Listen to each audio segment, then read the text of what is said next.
Okay, so we're playing Mothman 1966.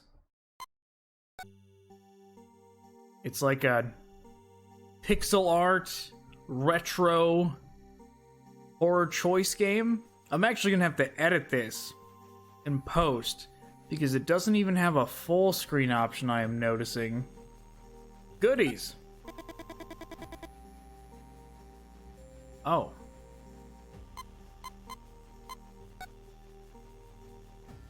But alright, this is a demo of Mothman 1966. Looks like it's made by Pixel Pulps, but alright, let's get into this. Prologue. 3 red and 5 black in the discard pile. Of the 6 cards face up on the counter, 2 are red and 4 are black. So 5 reds in all, and 9 black ones. It says Holt, owner of Holt's. You have no moves available. You have to bet. Black card, or I said black and clicked red. With so many black cards drawn, it feels natural to choose red. Numbers should be on your side. Even though you've already made your bet, you decide to stay away from the counter. You can't bear losing again. You think of your grandma Elise trying to win at solitaire for over 60 years. Who loses at solitaire for 60 years? That's fucking terrible. You take a deep breath and keep sweeping.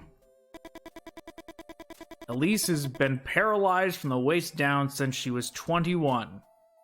Man, she's got terrible luck. She's paralyzed and she can't even win at solitaire. Your mom was only 2 months old. Wait, what? Your mom's paralyzed and she's been paralyzed since she's had memory, basically. The winter Elise taught you to play solitaire, your parents and sister had been dead for almost... What the fuck is this guy's luck? This guy, like, he's just the unluckiest guy on the planet, and now he's gonna get killed by Mothman? Alright, parents and sister had been dead for almost a year, and you'd already begun to forget their faces. Although you cook for her, do her laundry, bathe, and even dress her, it still feels like she's the one taking care of you. You close your eyes, and you can feel Elise stroking your head when you were 11 years old. Kneeling next to her bed and unable to stop crying.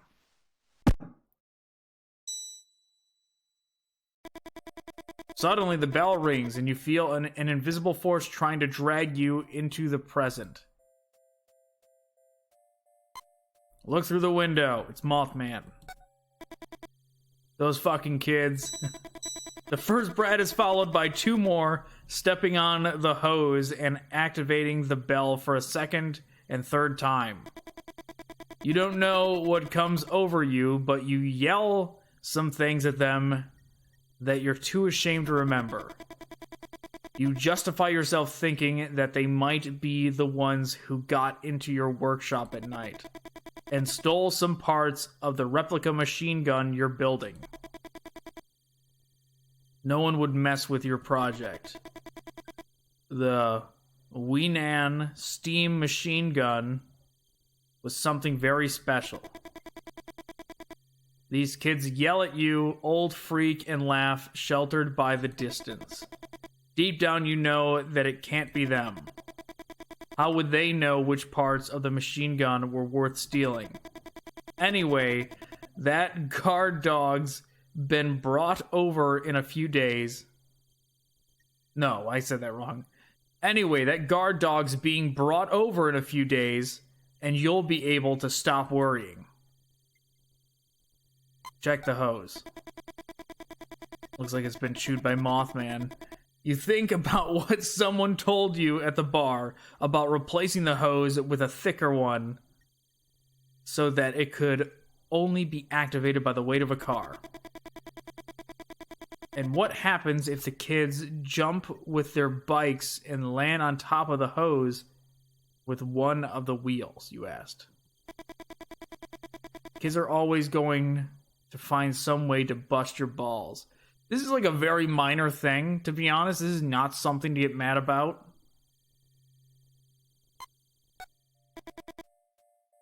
You try to calm down.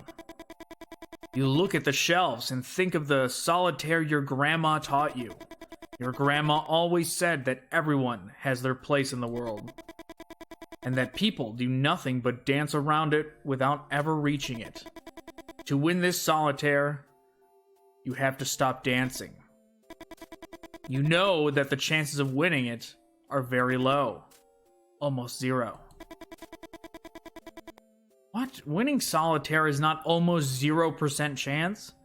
But you don't dare to flip over the card and decide. Maybe he means like this specific game he's playing. That could make sense. Like he's already playing a losing game. Alright, you don't dare to flip over the card and decide to do something else. Doing simple jobs like sorting the shelves builds up your self-confidence. Grab something from the upper, middle, or lower.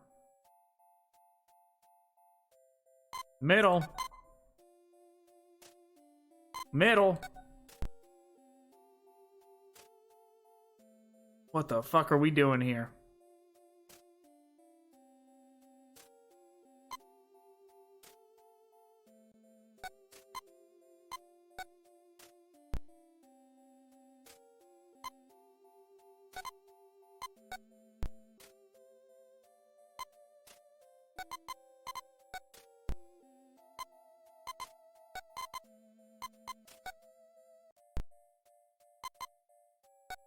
OCD at its best, right? Did I do it?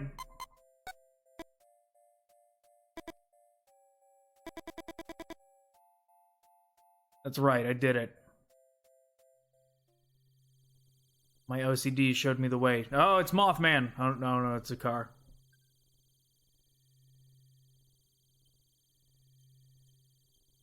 Is that 3 people outside? Or am I gonna be killed?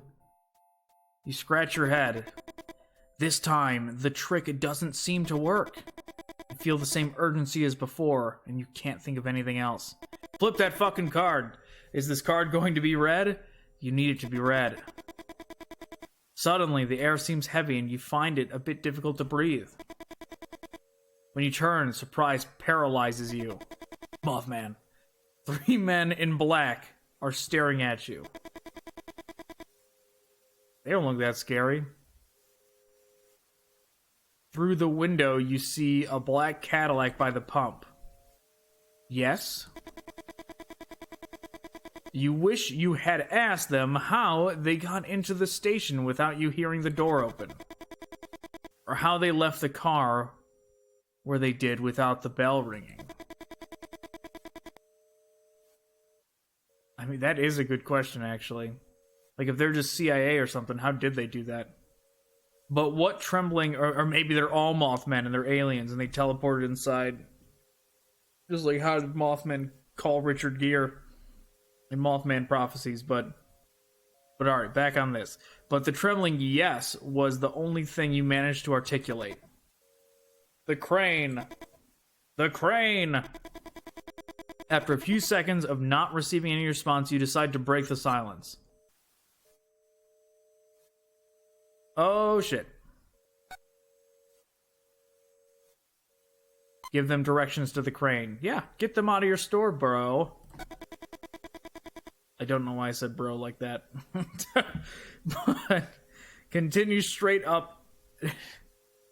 Continue straight until the first crossroads and turn right. After a while, you'll see the bar past the barn with the painted cross. You can't miss it. None of the men in black open their mouths.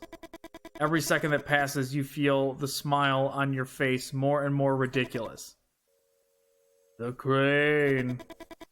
You bought a woman a whiskey. You don't know if it's the time, but you try to relax and be more friendly. Do you know of a more effective way to start a conversation? You told her the dream about your grandmother. A chill runs through your body. It has been a few weeks since that night. And even though... So, Crane is a bar, and he was hitting on some girl and told her a story about his grandma seeing Mothman, and now they're here, is what I'm assuming. And even though you had a good time with Martha, she had even given you her number. There's something about the way these men in black ask their questions that makes you uneasy. What do you want to know? Granny in the forest. One of the men further back makes a staccato noise. You look at him, believing he's laughing, but the man in black keeps his expression unchanged. Ask them why they want to know. Yeah, just tell them. My grandma has been bedridden for over 60 years, but in the dream I saw her running through the woods. Start from the beginning. And don't omit any details. You don't know if it's the way they look at you, or because of a certain authority in their voice, but you tell them everything about the dream. 5 or 6 weeks ago, you woke up in the middle of the night, certain that something had happened to your grandma. You ran up to her room, and Elise wasn't in bed. The window was wide open. You ran to it and saw someone walking through the trees. It was her, and she was holding a rifle of the kind your ancestors would have carried in the Civil War. You tried to call her. Your grandma started running and shot 2 or 3 times into the blackness of the forest. You were about to go down to find her when a winged figure with glowing red eyes appeared in front of the window and screamed.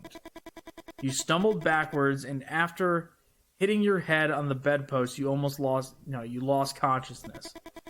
You woke up in your bed and remember the dream almost instantly. You went up the stairs 2 at a time and opened the door to her room. Your grandma was sleeping peacefully. On the bedside table was the glass of milk that you bring her every night, and the deck of cards she uses to play solitaire. During the days that followed, you tried to convince yourself that it had all been a dream. Now you're trying to convince yourself it had all been a dream? You're like, like, you should be able to tell, like, oh my god, man. Like, that actually happened. You're like, I must have been imagining it. But even when you couldn't explain where the little stitches at the base of your skull had come from, they stitched you up? After a few seconds, Mothman, how nice of him, Mothman knocked you out and then stitched you up. He was a good guy. After a few seconds, one of the men in black speaks again. The spots on her legs predate her birth hold. What? What was he talking about? What was he referring to? The dozens of moles on your grandma's legs? Oh my god. Ew. And what did they mean by saying those spots predate her birth? Elise always makes the same joke when you sponge her calves. You should be grateful that you have to clean my legs and not those of your grandfather. According to what she told you, her granddad had been shot dead by an experimental weapon early in the Civil War. His legs shot to pieces. What the fuck is this guy's life, man? The Weenan steam gun, son. A machine gun that doesn't appear in any book. So that's why he's making a replica of it. To remind him about how his grandfather got shot to death by one. The thing about the replica you are putting together in the workshop, and you wonder if it was the men in black who had stolen those pieces. You're not telling anyone else about this dream hold. You start to complain when one of the men in black picks up a card from the counter. The top card of the deck. The crunch horrifies you. The teeth of the men in black seemed to tear more than simply paper.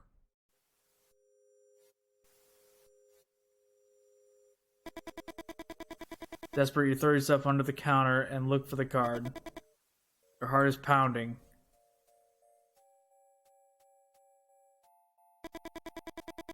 You look out the window and you don't see the Cadillac either. You walk to where the car was parked a few moments ago. Step on the hose. The bell rings. What the fuck?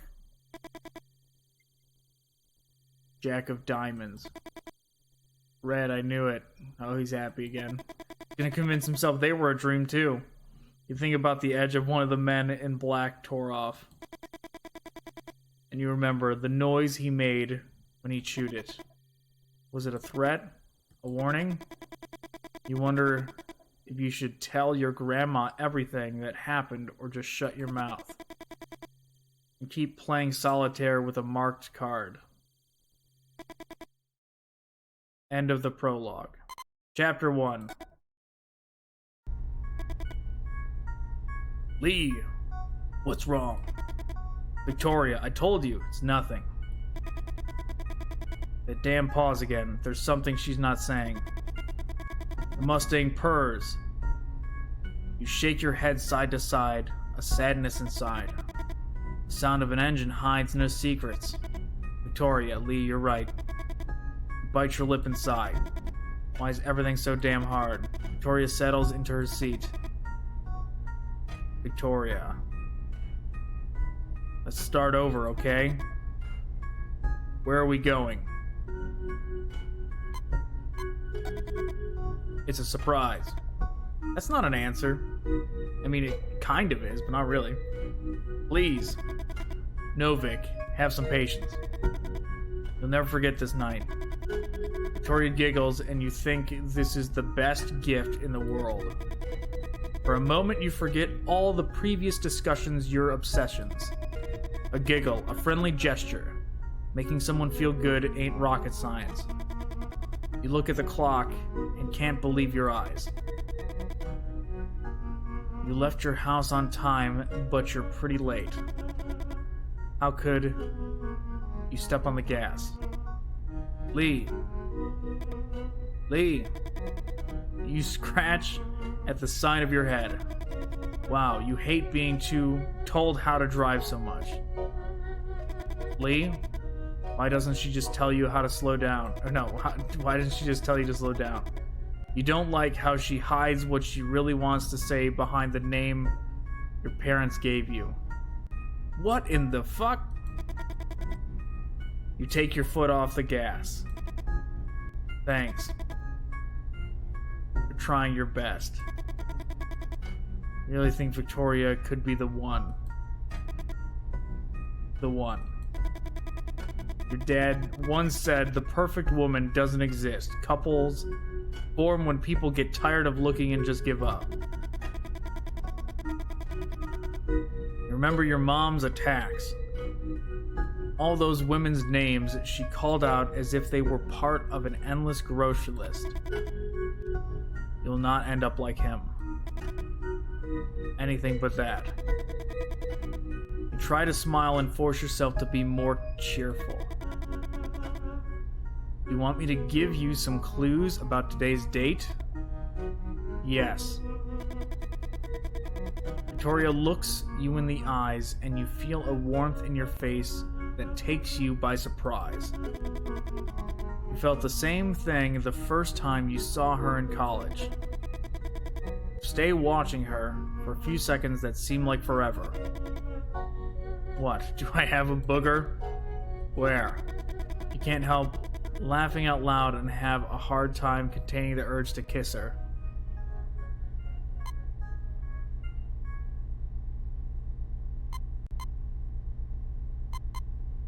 About the origin, about the date, or about the myth?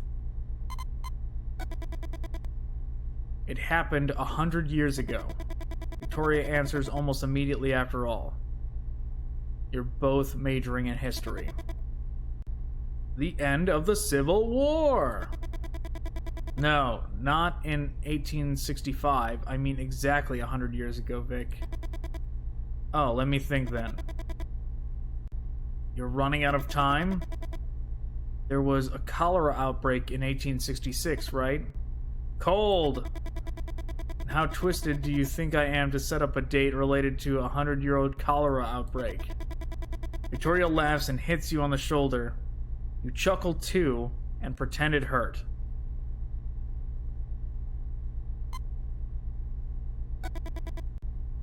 Comes from far away. Victoria makes a gesture for you to complete the sentence. You just lift your shoulders. Comes from far away. I mean, that could be anything. Guess then. The circus? Freezing cold. Just one is a source of superstition, and here we're talking thousands. Source of superstition. Black cat. Victoria looks at you expectantly, desperate to be right. No, Vic, just give me a minute.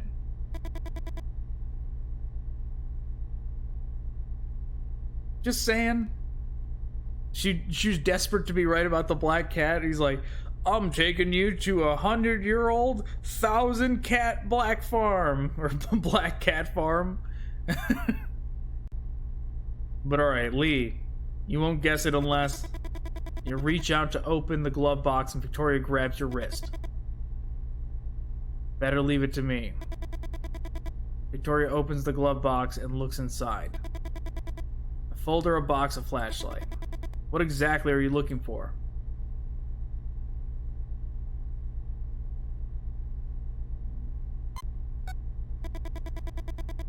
Victoria opens the folder and examines the documents. Some papers, insurance details. Do you want me to read some of this? Shake your head. Victoria takes out the box and opens it. Let's see what secrets you hide. You think about saying something but instantly change your mind. Victoria, spare change, a lighter, a pack of cigarettes. Nothing so far. No. A book. Also this 1966 Shelby Mustang, the car manual? Nope, keep looking. Already got everything out. 1 second, there's this too. Victoria stretches out her hand and you finally grab the map you wanted. It was folded. Yeah, he could have just said grab the map. Victoria, it was folded against the bottom of the glove box. You start talking and Victoria interrupts you. Hold that thought while I put everything back. You rest the map on the dashboard. Victoria puts away the folder, the box, the flashlight. Keep it tidy in there, Vic. Ah, very funny. Vic flicks through the book you found. Red Badge of Courage. Haven't you read this book 1,000 times already? You know she's testing you.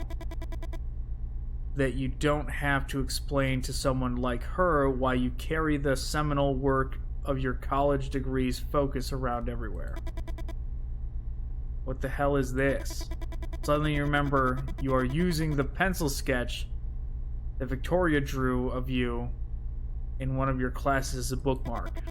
A drawing that she begged you to destroy with tears in her eyes, and you swore you already had. Vic, I'm sorry. I swear. Watch out! It's Mothman! Swerve to avoid the shape in the road. Victoria looks back. Lee? We almost ran that thing over. You put your hand on Vic's shoulder, trying to reassure her. Victoria points forward. And she hates her self-portrait of you so much that she's like crying and she's like, please destroy it! But alright, Victoria, just keep your eyes on the road, please. She's doing it again, telling you how to drive. At least this time she came right out with it, instead of hiding her disapproval behind your name.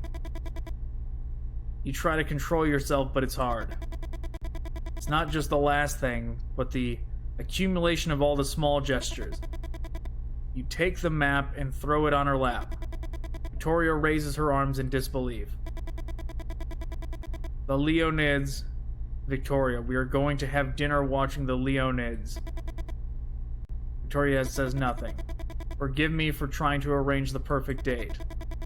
You try to maintain the silence, but you can't hold it in. A meteor shower. Phenomenon associated with the passage of the Tempel-Tuttle comet every 33 years. Victoria keeps looking ahead. In 1866, there was one of the most spectacular meteor showers in recorded history. I saw some lithographs in the library. There was another one in 1833, but not in 1899. Victoria doesn't even move. She's pissed. Everyone makes a wish on a shooting star. She's gonna wish for a new boyfriend.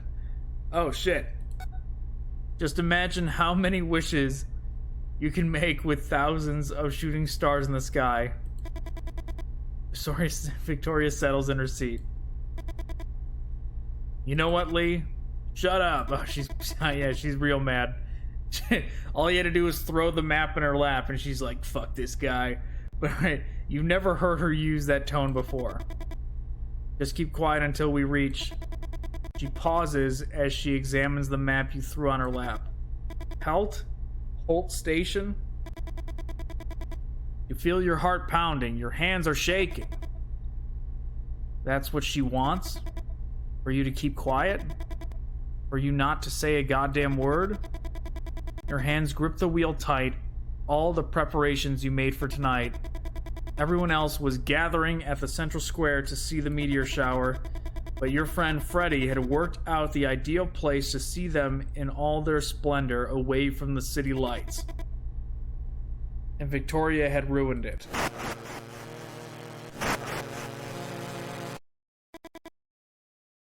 What the fuck is Mothman?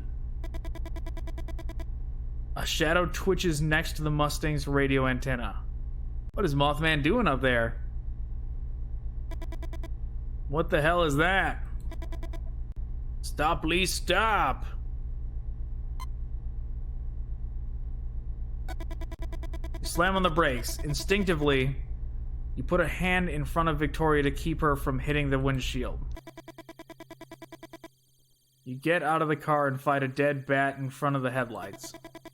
The animal had hit the antenna and somehow got entangled.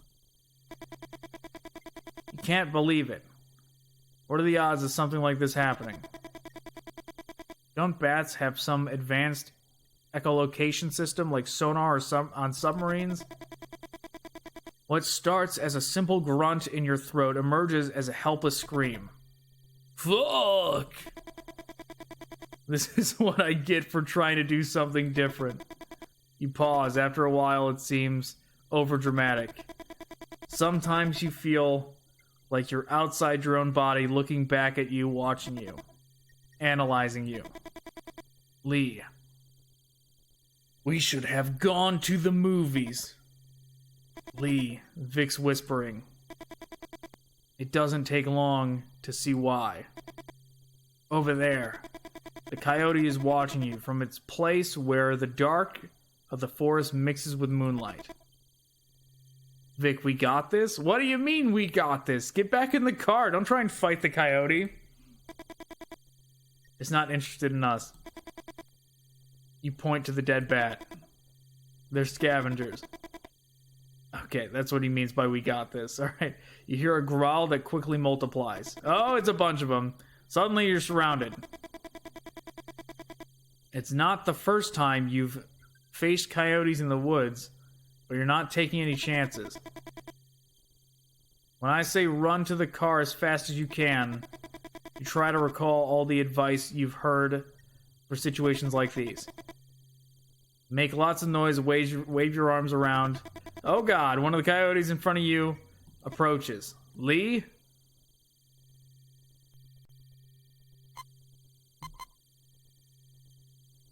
No, run to the car. Now! You try to reach the car, but ferocious teeth intercept you. Oh my god! Encouraged by your screams, the rest of the coyotes soon join the feast.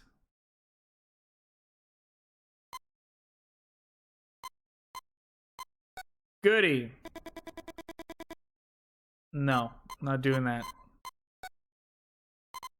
Retry. Okay, so we're fucking dead.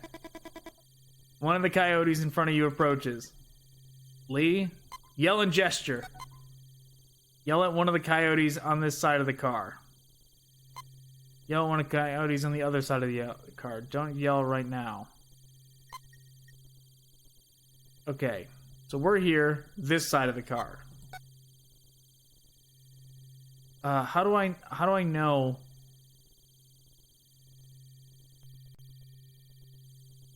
So that's my right. No, that's my left, center, right. Correct? So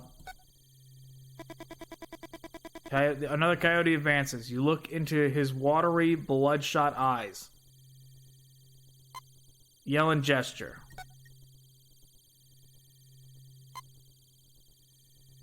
Yell at one of the coyotes on this side of the car. Yes. Yell at the coyote in the center.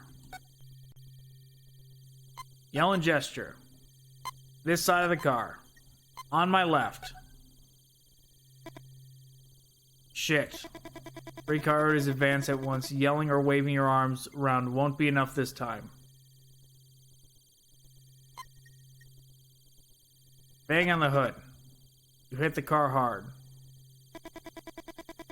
The trick seems to work, and all the coyotes back down. No coyotes advance this time. It's your chance to go on the offensive. Throw a stone. No, run to the car. Now. Damn it! Retry. Okay. Yell and gesture. This side of the car. On my right. Yell and gesture. This side. Left. Yell and gesture. This side. Center. Bang on the hood.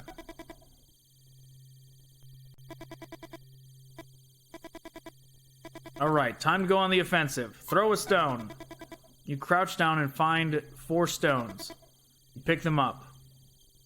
Throw it at one of the coyotes on this side of the car.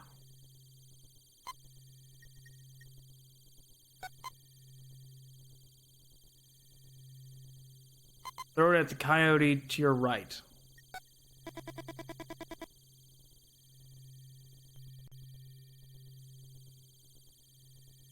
Okay, coyote retreats into the dark of the forest. You have 3 stones left. Throw a stone.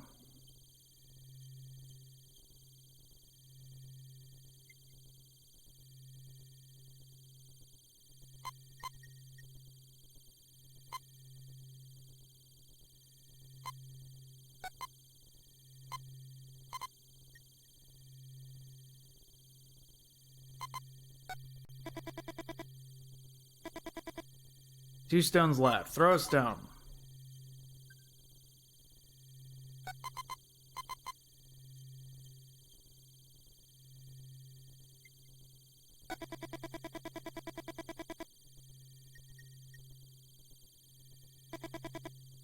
One stone left. Throw a stone.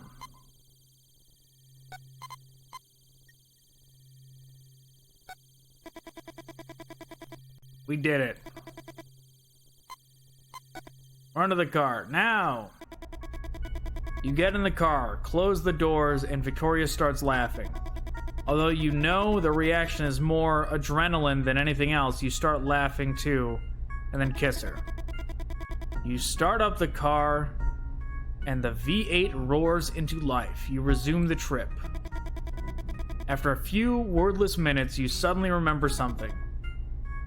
Holtz, Vic.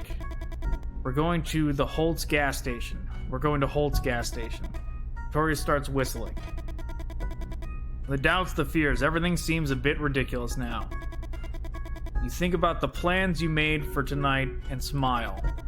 You really like to hear her whistle.